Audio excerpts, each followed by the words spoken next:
The pair had pretended to be bank staff and called victims on the phone, telling them their accounts had been compromised and that they should transfer the balance of their accounts to supposed safe accounts. In reality, these were private accounts held by others involved in the conspiracy when they were arrested in January 2015. Stolen property, counterfeit goods and £10,000 in cash was seized from their home in Glasgow, along with designer shoes, handbags, clothing, and expensive jewellery valued at over £100,000. Investigations into the couple's finances show that over £250,000 cash had been paid into their personal bank accounts at a time when they were supposedly dependent on benefits.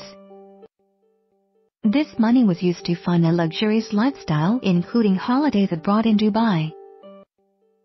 Those goods were seized by police and are now being sold under the Proceeds of Crime Act. Auctioneer and Group Asset Recovery Manager at Wilson's, Ida Markin, explains Wilson's Auctions act as a contractor for various law enforcement agencies across the UK. Especially in Wales and the southwest of England, anything seized under Proceeds of Crime legislation is often after a criminal trial and after a number of years, in some cases identified by the court as being available to sell. Our job is to take these expensive assets and put them on the market for the highest possible price, whatever we achieve at auction. That money is then put back into the public purse, in some cases, like with the assets we're selling this evening. People who were victims have been identified, and anything raised tonight will eventually make its way back to them. We'll often move the assets from the jurisdiction where they were received so that we're not rubbing people's noses in it. And to make sure we get the highest possible price, sitting in the front row, 15-year-old Shauna Thomas, from Cardiff, is on the hunt for a Louis Vuitton brown and gold buckle belt worth £415. I've always liked designer clothes, she says.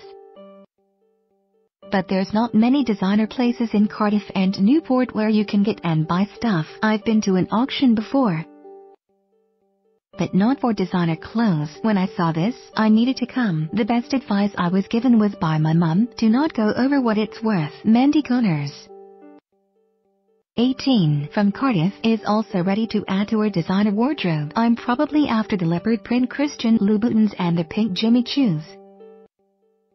Dead pink, so I don't have a budget, but you don't necessarily need to be all in designer. I'm wearing Primark jeans and a cardigan.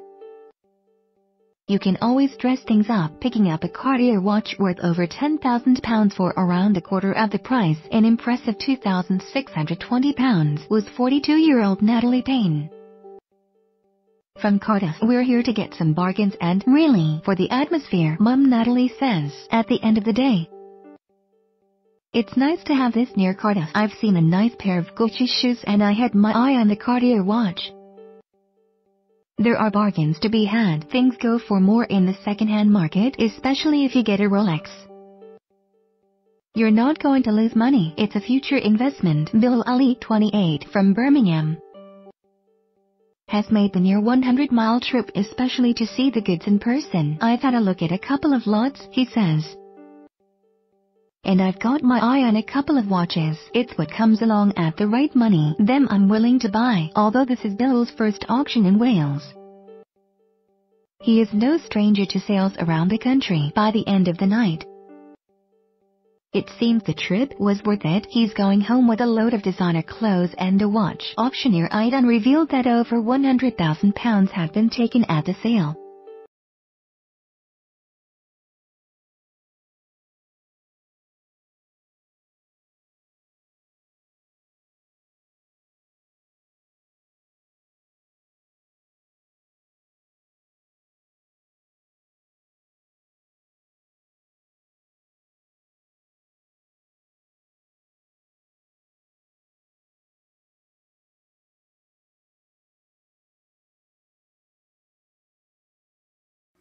Where the freaks at?